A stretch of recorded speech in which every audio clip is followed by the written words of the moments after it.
તમે સામેથી મને કોમેન્ટ કરશો કે બધાને ખૂબ જ ભાવી. 100% તમે આટલી ક્રિસ્પી અને ક્રન્ચી ખારી એ પણ ઓવન વિના નહીં બનાવી. બાળકોના ટિફિનમાં પણ તમે આપી શકશો અને ટ્રાવેલ્સમાં પણ તમે સાથે લઈ જઈ શકશો. છે ને જોરદાર ક્રિસ્પી અને ટેસ્ટી પણ એટલી અને સરળ પણ એટલી. ફક્ત 10 થી 15 મિનિટમાં બનીને તૈયાર થઈ જશે. ચાલો ત્યારે બનાવીએ ખૂબ જ ટેસ્ટી અને ક્રિસ્પી ફરસાણ, જેને બનાવવા માટે તમારે કોઈ તહેવારની રાહ જોવાની જરૂર નથી. તમે ઈચ્છો ત્યારે આ ફરસાણ બનાવીને મૂકી શકો છો. તો ચાલો બનાવી દઈએ આપણું ટેસ્ટી ફરસાણ નાસ્તો, જેનો ટેસ્ટ તમે ક્યાંય નહીં ચાખ્યો હોય. સૌથી પહેલા હું એક કઢાઈ લઈશ. તો મેં અહીં 1 ચમચી તેલ નાખ્યું છે કઢાઈમાં, અને આ તેલમાં અડધી ચમચી જીરું નાખીને લીલી મેથીને શેકી લઈશ. લીલી મેથી આપણે અહીં 1 કપ લઈશું. લીલી મેથીને આ રીતે શેકીને જ્યારે આપણે લોટમાં નાખીને લોટ બાંધીશું તો મેથીમાંથી ટેસ્ટ સારો આવશે અને પૂરીઓ પણ કડવી નહીં બને. એટલે આ રીતે તમારે પણ લીલી મેથીને શેકીને પછી જ લોટમાં નાખવાની. તો મેં અહીં કમસે કમ 3 મિનિટ જેવું મેથીને સેલો ફ્રાય કરી છે, જેથી એની કડવાશ રિમૂવ થઈ જાય અને ટેસ્ટ પણ ઇન્હેન્સ થાય. આ મેથીને ઠંડી થાય પછી જ આપણે આગળની પ્રોસેસ કરીશું. નેક્સ્ટ પ્રોસેસમાં હું લઈશ એક મિક્સિંગ બાઉલ, જેમાં આપણે બધા જ ઇન્ગ્રેડિયન્ટ્સ લઈને મિક્સ કરીને લોટ બાંધીશું. તો એના માટે તમારે લેવાનો 2 કપ ઘઉંનો લોટ, 2 કપ મેદાનો લોટ, અને આ લોટ ચાળીને જ આપણે લેવાનો. આમાં થોડા મસાલા એડ કરીશું. જે મસાલા એડ કરવાથી તમારું ફરસાણ ડબ્બો ભરીને મૂકશો તો પણ 2 દિવસમાં ખાલી થઈ જશે. તો આમાં આપણે એડ કરીશું અડધી ચમચી કાળા મરીનો પાવડર, 1 ચમચી ચીલી ફ્લેક્સ એડ કરીશું. તો મેં અહીં ચીલી ફ્લેક્સ એડ કરી દીધા છે.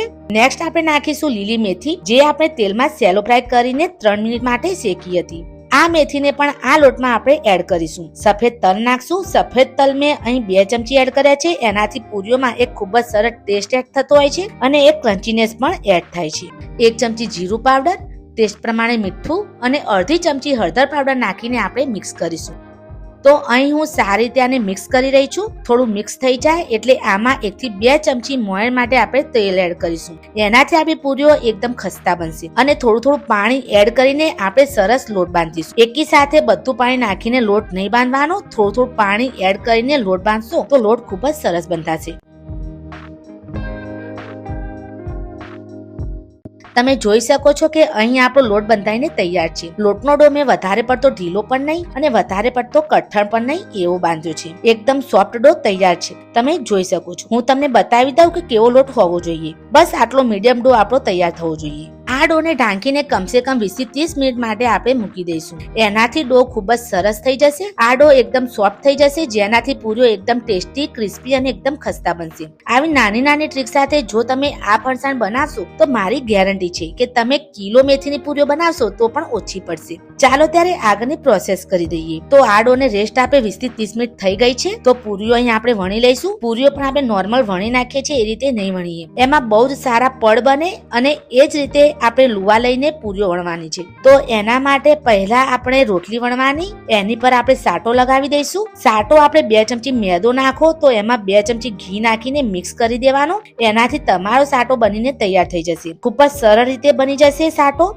આ સાટાની એકદમ આપણે પાતળી લેયર બનાવીને રોટલી પર લગાવી દેવાની અને એને આ રીતે ગોળ રોલ કરી દેવાની. ગોળ રોલ થઈ જાય એટલે તમારે જેટલી સાઈઝની પૂરીઓ જોઈતી હોય એટલી સાઈઝના તમારે લુવાને કટ કરી દેવાના. નાના નાના લુવા બનાવો તો આ રીતે એને એકબીજા પર મૂકીને એક પૂરી વણશો તો પણ બહુ જ બધા લેયર અંદર પડશે. મીડિયમ પાતળી પૂરી વણીને આપણે તૈયાર કરશું. તો અહીં તમે જોઈ શકો છો કે ખૂબ જ સરસ પૂરી બહુ સરળતાથી વણાઈને તૈયાર થઈ ગઈ છે. હવે કરશું નેક્સ્ટ પ્રોસેસ. નેક્સ્ટ સ્ટેપમાં હું આ પૂરીઓને સ્લો ટુ મીડિયમ ફ્લેમ પર ડીપ ફ્રાય કરી દઈશ. તો મેં અહીં તેલને પહેલાથી જ કરવા મૂકી દીધું હતું. તેલ ગરમ થાય પછી જ પૂરીઓને આપણે ડીપ ફ્રાય કરવાની, જેથી પૂરીઓ ખૂબ જ સરસ ડીપ ફ્રાય થશે. હું આને સ્લો ટુ મીડિયમ ફ્લેમ પર ડીપ ફ્રાય કરીશ, જેથી પૂરીઓ એકદમ ક્રિસ્પી અને ક્રન્ચી થાય. બંને સાઈડથી આ રીતે વચ્ચે વચ્ચે ફેરવતા રહેવાનું, જેથી કરીને બંને સાઈડથી પૂરીઓ સરસ રીતે આપી થાય. હું બંને સાઈડથી આને હલકી ગોલ્ડન બ્રાઉનની થવા દઈશ. વધારે પડતી પણ હું આ પૂરીઓને નહીં થવા દઉં, કરતા પછી એનો ટેસ્ટ બગડી જશે. એટલે હલકા ગોલ્ડન બ્રાઉનની થાય અને ક્રિસ્પી થાય ત્યાં સુધી જ આપણે આ પૂરીઓને તળવાની, જેનાથી પૂરીઓ એકદમ ક્રિસ્પી અને ક્રન્ચી બનશે. બહારથી તૈયાર પૂરીઓ નાસ્તામાં લાવવાનો આજકાલ બહુ જ ક્રેઝ છે, પણ એ પૂરીઓ એકના એક તેલમાં થયેલી હોય છે અને વાસણોમાં કે ઇન્ગ્રેડિયન્ટ્સમાં પણ જોઈએ એવી ચોખ્ખાઈ નથી હોતી અને ટેસ્ટ પણ ઘર જેવો નહીં જ હોય. તો તમે જોઈ શકો છો કે કેટલી સરસ પૂરીઓ એટલે કે આપણું ફરસાણ બનીને તૈયાર થયું છે. તો આ પૂરીઓ એકવાર જરૂરથી ટ્રાય કરજો. ખૂબ જ ઓછા ટાઈમમાં બની જશે, ખૂબ જ સરળતાથી અને ઓછા ઇન્ગ્રેડિયન્ટ્સમાં બની જશે. અને ચા સાથે નાસ્તા માટે કે પછી ટિફિન, લંચ બોક્સમાં કે સફર માટે પણ તમે આ પૂરીઓ બનાવીને મૂકી શકો છો. 2ની જગ્યાએ 4 પૂરીઓ ખવાઈ જશે, એટલી ટેસ્ટી હોય છે. આઈ હોપ કે તમને અમારી આજની રેસીપી જરૂરથી ગમી હશે. જો ગમી હોય અને આ ટેસ્ટી ક્રિસ્પી પૂરીઓની રેસીપી જોઈને તમે પણ બનાવવાના હોય તો તમે અમને કોમેન્ટમાં જરૂરથી જણાવજો. 100% તમે આટલી ક્રિસ્પી અને ક્રન્ચી ખારી એ પણ ઓવન વિના નહીં બનાવી.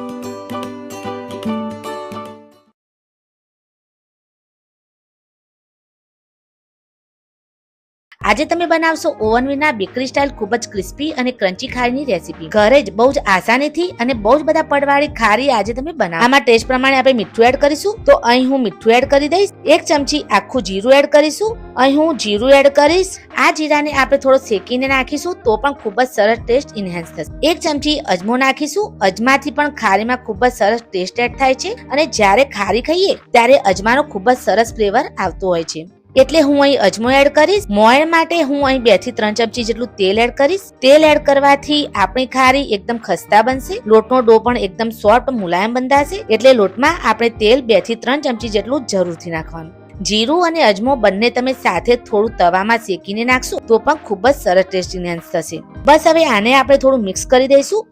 મિક્સ થઈ જાય એટલે થોડું પાણી રેડતા જઈશું અને લોટ બાંધી દઈશું. અહીં લોટનો ડો આપણે એકદમ ઢીલો નહીં બાંધવાનો કે પછી વધારે પડતો કડક પણ ડો આપણે નથી રાખવાનો. મીડિયમ કન્સિસ્ટન્સી વાળો ડો આપણો હોવો જોઈએ. એટલે અહીં તમારે ધ્યાન રાખવાનું કે લોટ બાંધતી વખતે થોડું પાણી આપણે રેડતા જઈશું અને ડો તૈયાર કરી દઈશું. અને આ લોટને આપણે જેટલો વધારે ગુંદીશું એટલો સોફ્ટ અને સરસ બનશે. તો લોટ આપણો સરસ બંધાઈને તૈયાર છે. આ લોટના ડોને કમસે કમ 10 થી 15 મિનિટ માટે આપણે રેસ્ટ આપીશું. તો ડો સરસ સોફ્ટ અને મુલાયમ થઈ જશે. ડોને 10 થી 15 મિનિટ થાય ત્યાં સુધી આપણે આગળની પ્રોસેસ કરી દઈશું. તો નેક્સ્ટ પ્રોસેસમાં હું અહીં સાટો બનાવીશ. સાટો બનાવવો ખૂબ જ સરળ છે અને 2 મિનિટમાં બની જશે. એક વાસણ લઈશું. તો અહીં મેં મીડિયમ સાઈઝની વાટકી લીધી છે અને એમાં 3 ચમચી મેદો લઈશ. અને આ મેદામાં હું 3 થી 4 ચમચી કરતા પછી સ્મૂથ બેટર બને એટલું આપણે ઘી એડ કરીશું. એટલે આ સાટામાં આપણે ઘી એડ કરીશું અને આટલું સ્મૂથ બેટર બનાવી દઈશું. આ સાટામાં લમ્સ ના રહે એ રીતે સારી રીતે ફેટી લેવાનું જેથી એકદમ સ્મૂથ બેટર બનીને તૈયાર થઈ જાય. તમને હું બતાવી દઉં કે કેટલું સ્મૂથ બેટર હોવું જોઈએ. બસ આટલું સ્મૂથ બેટર આપણે અહીં રાખવાનું. ચાલો ત્યારે નેક્સ્ટ પ્રોસેસ કરી દઈએ. તો અહીં ડોને 10 થી 15 મિનિટ થઈ ગયા છે. એમાંથી 50% ભાગ લઈને ફરીથી થોડો આ રીતે છૂટો કરીને ડોને હું સારી રીતે ગુંદી લઈશ જેથી ડો એકદમ સરસ થઈ જશે. તો તમે જોઈ શકો છો કે આપણે ખૂબ જ સરસ રીતે ગુંદ્યો છે ડોને. આમાંથી મીડિયમ રોટલીઓ વણાય એવડા લુવા બનાવી લઈશું. તો આવડા ડોમાંથી 4 લુવા બન્યા છે. સરખા ભાગે ડિવાઈડ કરીને લુવા તૈયાર કરવાના અને બસ હવે એમાંથી એક લુવો લઈને થોડો કોરો લોટ લગાવીને એકદમ પાતળી રોટલી આપણે વણી લઈશું. એકદમ પાતળી રોટલી વણીશું આરપાર દેખાય એવી. તો તમે જોઈ શકો છો કે આપણી રોટલી વણાઈ રહી છે. આ રોટલી પાતળી વણીને તૈયાર કરી દઈશું. રોટલી વણાઈ ગઈ છે. હું તમને અહીં બતાવી દઉં કે કેટલી પાતળી રોટલી આપણી વણવાની છે. તમે જોઈ શકો છો કે એકદમ પાતળું લેયર છે. મારા હાથમાં મૂકો તો મારો હાથનો પંજો દેખાય છે. કદાચ વિડીયોમાં ઓછી ખબર પડે પણ રોટલી હાથમાં મૂકશો એટલે આપણા હાથનો પંજો આછો તમને દેખાશે. બસ આવી રોટલી આપણે અહીં વણવાની. બસ એ જ રીતે બીજી રોટલી પણ હું અહીં વણી દઈશ એટલી સાઈઝની અને પાતળી લેયર વાળી. અને આ બીજી રોટલી વણાઈને તૈયાર થઈ જાય એટલે આપણે અહીં સાટો લગાવીશું. આ રોટલી પર એકદમ પાતળી લેયર કરીશું સાટાની. સાટો લગાવવાથી ફાયદો એ થશે કે જ્યારે આપણે ખારી માટે બહુ જ બધી લેયર બનાવી તો એ લેયર એકબીજાની ચોંટી નહીં જાય અને ખારીના દરેક લેયર છૂટા પડશે. એટલે આપણે અહીં સાટો લગાવવો જરૂરી છે. તમે લાસ્ટમાં જોશો કે જ્યારે હું આ ખારીને ડીપ ફ્રાય કરીશ તો કેટલી બધી લેયરમાં ખારી બનીને તૈયાર થાય છે. સાટો લગાઈ જાય એટલે એની પર બીજી રોટલી મૂકીને બીજી રોટલી પર પહેલી રોટલીના સરખે ભાગે આપણે પહોળી કરી દઈશું. આ રીતે ખેંચીને અને એની પર હું અહીં સાટો લગાવીશ. દરેક લેયર પર આપણે સાટો લગાવવાનો જેથી એની દરેક લેયર ખૂબ જ સરળતાથી છૂટી પડે. અને હા, સાટો લગાવી દઈએ એટલે એની પર મેદાનો થોડો કોરો લોટ પણ અહીં આપણે સ્પ્રિંકલ કરવાનો. હવે એક ભાગથી આ રીતે ફોલ્ડ કરીશું. એની પર પણ આપણે સાટો લગાવીશું.